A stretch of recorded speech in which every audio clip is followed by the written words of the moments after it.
ముందుగానే చెప్పాలి. ఎట్లాగా బట్టలు వేసుకుని వెళ్ళాలి, నువ్వు బయటికి నగ్నంగా వెళ్ళకూడదు అని చెప్తున్నాం కదా.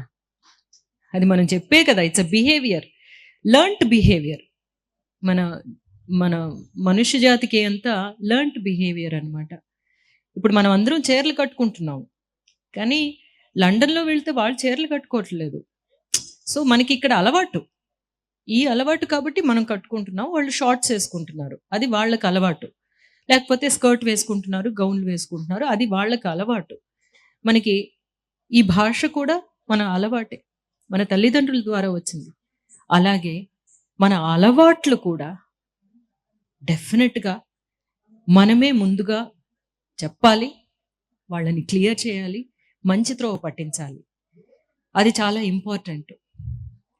మా అబ్బాయితో నేను అదే అన్నాను. ఎందుకంటే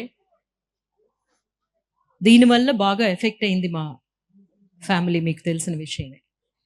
వాడితో నేను చెప్పింది ఏంటంటే, ఎవరైనా ఏదైనా ఆఫర్ చేస్తే I got affected by this, అందువల్ల నువ్వు వాళ్ళని మంచిదారి పట్టించాల్సిన ఒక బాధ్యత నీ మీద ఉంది అని చెప్పిన తర్వాత వాడు చాలా మందితో మాట్లాడానని చెప్పాడు. అదే మనం చేయాల్సింది.